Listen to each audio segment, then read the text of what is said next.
동양 철학 에세이 묵자, 약자를 지키는 방패. 만일 당신이 무슨 일 때문에 어딘가로 떠난다고 해보자. 맡은 임무가 위험하고 길이 험해서 돌아오지 못할지도 모른다면 당신은 처자식을 어떤 사람에게 맡기겠는가? 자기 가족이나 다름없이 당신 가족을 돌봐줄 사람에게 맡기겠는가? 아니면 당신 가족보다 자기 가족을 먼저 생각하는 사람에게 맡기겠는가? 초나라에 공수반이라는 사람이 있었습니다. 그는 천민 출신인데도 기술이 뛰어나서 대부 자리에까지 올랐습니다.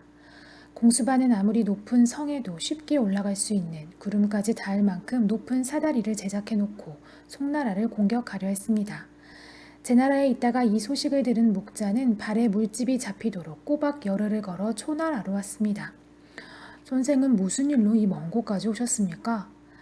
북쪽 지방에 사는 어떤 사람이 나를 귀찮게 하는데 당신이 그 사람을 없애주었으면 합니다. 이 말을 들은 공수반은 아주 불쾌했습니다. 그렇게 해주면 천금을 드리지요. 나는 의기가 있는 사람이라서 남을 죽이지 않습니다. 묵자는 마음속으로 비웃으면서도 겉으로는 탐복했다는 듯이 자리에서 일어나 공수반에게 2번 절했습니다. 좋습니다. 그런데 듣자 하니 당신이 구름 사다리를 만들어 송나라를 공격하려 한다던데 송나라가 무슨 죄를 지었나요? 땅과 백성이 남아돌 정도로 많으면서 땅도 좁고 백성도 적은 나라를 공격하는 것은 지혜롭지 못합니다. 더구나 죄 없는 나라를 공격하는 것은 어질지 못합니다.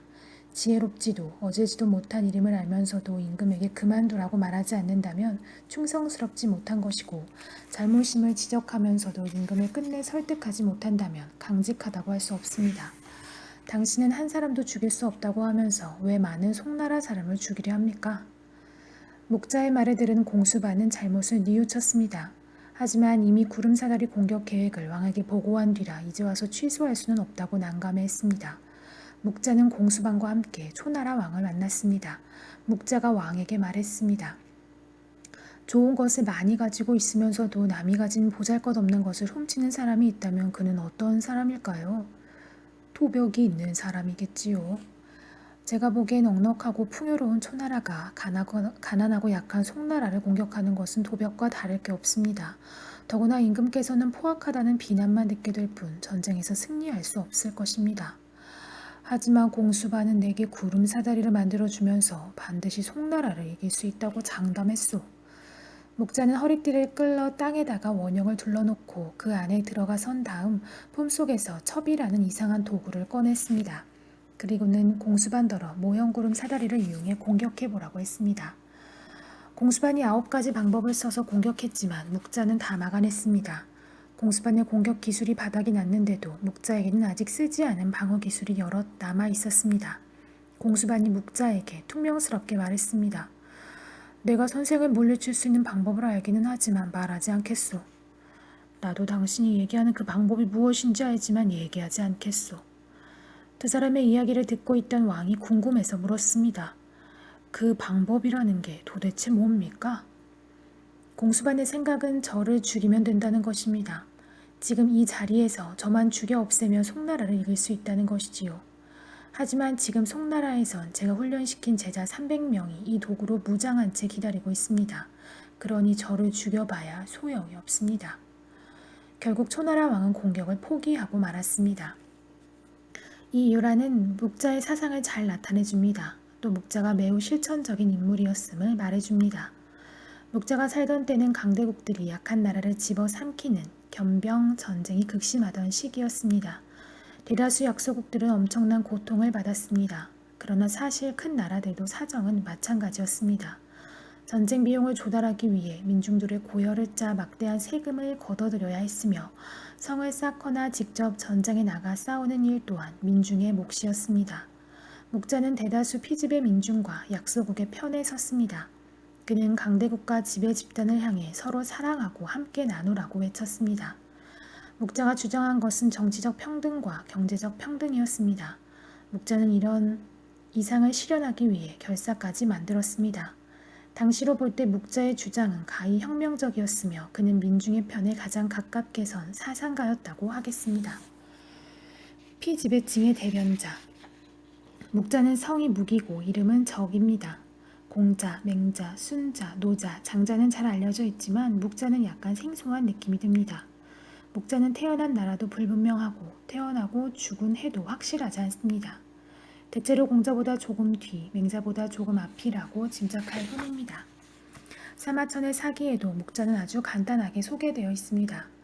이것은 그만큼 목자의 사상이 지배층에게 반가운 사상이 아니었음을 보여주는 것입니다. 목자의 성이 본래 묵시가 아니라는 주장도 있습니다. 묵자에는 검다는 뜻이 있고 또 붓글씨 쓸 때 사용하는 먹을 가리키기도 합니다.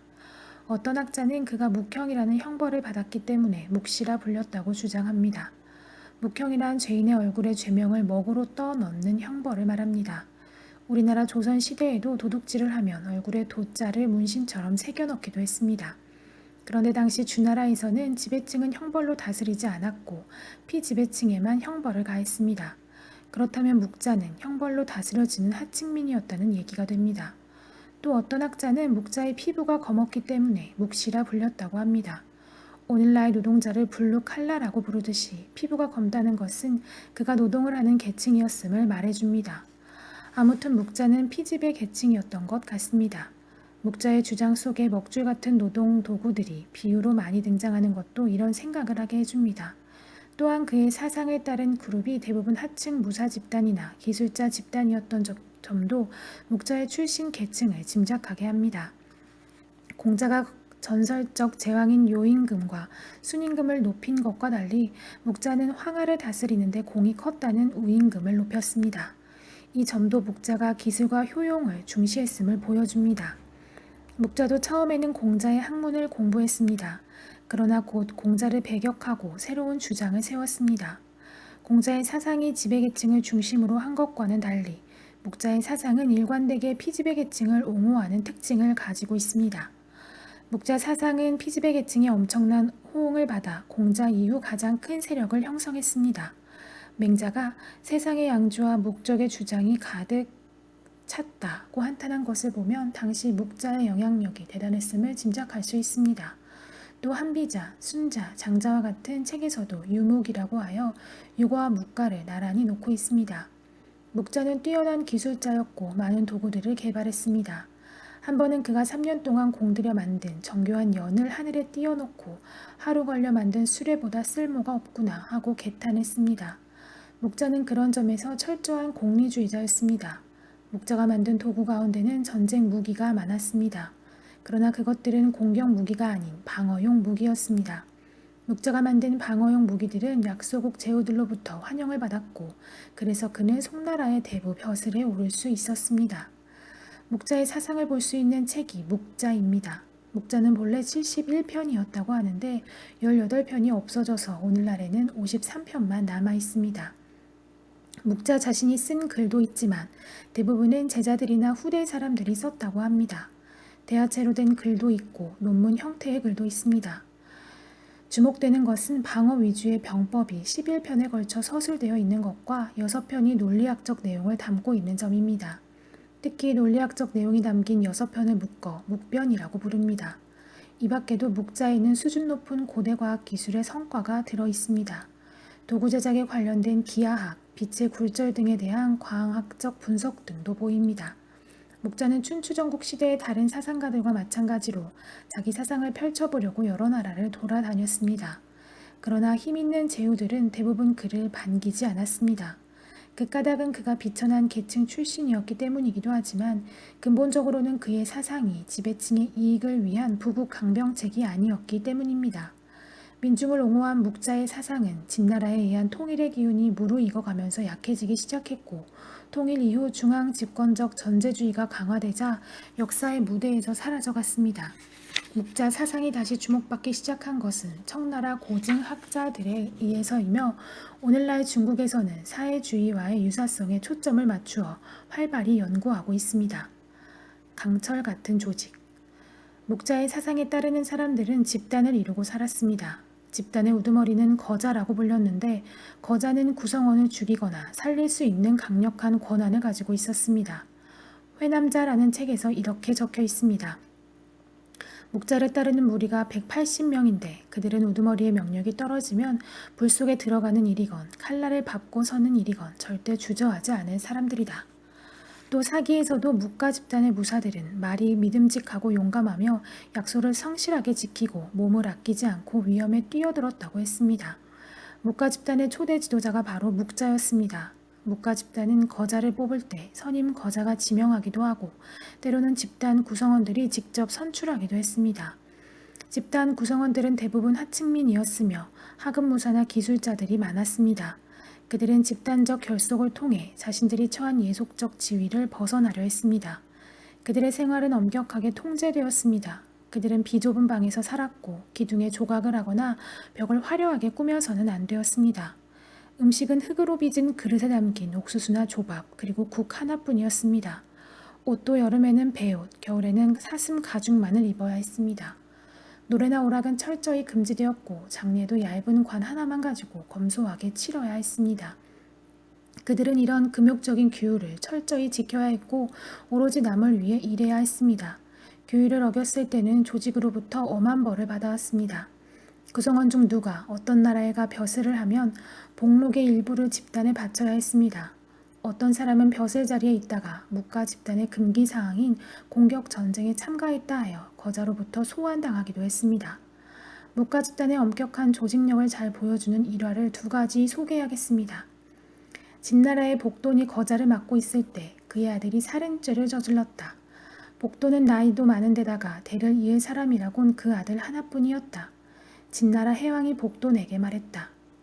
당신은 늙었고 또 외아들이니 죄를 감해주겠소. 묵가의 법에 따르면 남을 죽인 자는 죽어야만 하고 남을 해친 자는 벌을 받아야만 합니다. 이것은 온 세상의 대의입니다. 나는 묵가 사람이니 묵가의 법을 지킬 수밖에 없습니다. 복돈은 이렇게 대답하고 자기 아들을 처형하였다. 거자 맹승은 형나라의 양성군과 아주 가까이 지냈다.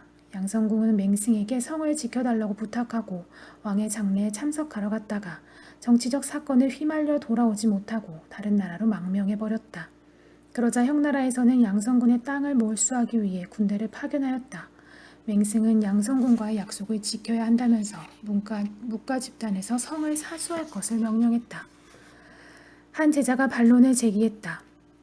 우리가 여기서 모두 죽는 것은 양성군에게도 아무런 도움이 안 되고 그러다가 묵가 집단이 끊어지고 말 것입니다. 묵가의 지휘권은 송나라에 있는 전향자에게 계승할 것이니 묵가가 끊어지는 일은 없을 것이다. 우리가 양성군과의 약속을 어긴다면 앞으로 그 누구도 묵가 집단과 약속을 하지 않을 것이다. 맹승은 이렇게 말하며 그대로 싸울 것을 명령했다. 그 말을 들은 제자는 자기 잘못을 깨닫고 자결했고 맹승과 그 부하들도 모두 전사하였다. 전향자에게 거자 자리를 넘겨준다는 맹승의 서신을 전하라고 한 두 사람이 있었는데 그들은 서신을 전하고 나서 전향자에게 말했다. 저희는 이제 다시 돌아가 싸우다 죽겠습니다. 전향자가 그들을 말렸다. 이제는 내가 거자이니 내 말을 들으시오. 그러나 두 사람은 굳고 돌아가서 자결하고 말았다. 한자어에 묵수라는 말이 있습니다. 철저하게 끝까지 지킨다는 뜻인데 이 말은 묵가 집단의 이러한 행동 양식에서 유래한 것입니다. 묵가 집단에는 하급 무사들이 많았습니다. 그러나 그들은 보통 군인과는 달랐습니다. 보통 군인이라면 어떤 전쟁이든 가리지 않고 참여했을 것입니다. 그러나 묵가 집단에게는 오로지 강자의 횡포로부터 약자를 지키는 방어 전쟁만이 의미 있는 전쟁이었습니다. 또 보통 군인들에게 군인이란 지위는 생계를 유지하기 위한 직업에 불과했습니다. 그러나 묵가 집단에게는 군인 생활이 자신들의 철학을 실현해가는 실천이었습니다. 일반 군인들은 누구를 위한 싸움인가를 따지지 않고 오직 이기겠다는 생각에만 머물러 있었지만 묵가 집단은 전쟁의 윤리를 승화시켜 새로운 세계를 지향하는 철학으로 높여갔습니다. 이 점은 묵자와 공수반의 대화에서 잘 나타납니다. 묵자는 자신의 사상을 인과 의라는 말로 자주 표현하였습니다. 어느 날 공수반이 이를 비웃으며 말했습니다. 나는 해전에서 상대방의 배를 잡아당기는 갈쿠리와 상대방의 배가 접근하지 못하도록 밀어내는 밀대를 만들었습니다. 선생은 걸핏하면 인이니 의니 하는데 선생이 떠드는 인이에도 내가 만든 갈쿠리나 밀대 같은 것이 있소? 내가 만든 갈쿠리와 밀대는 당신이 만들어낸 것보다 더 훌륭하지요. 나는 사랑을 이용해서 남을 끌어들이고 겸손을 이용해서 남을 막아냅니다. 사랑이 아니면 남들이 당신을 가까이 하지 않고 겸손이 아니면 남들이 당신에게 대들게 되지요. 평범한 기술자의 논리와 묵가 집단의 논리가 어떻게 다른지를 잘 알 수 있습니다. 그들은 단순한 군인이나 기술자가 아니었습니다. 그들은 새로운 세계관을 가진 철학자들이었으며 그 이상을 실현하기 위한 강철 같은 조직의 동지들이었습니다. 사실 묵가 집단의 결속력은 그들의 목적을 실현하기 위한 가장 현실적인 방법이었던 셈입니다.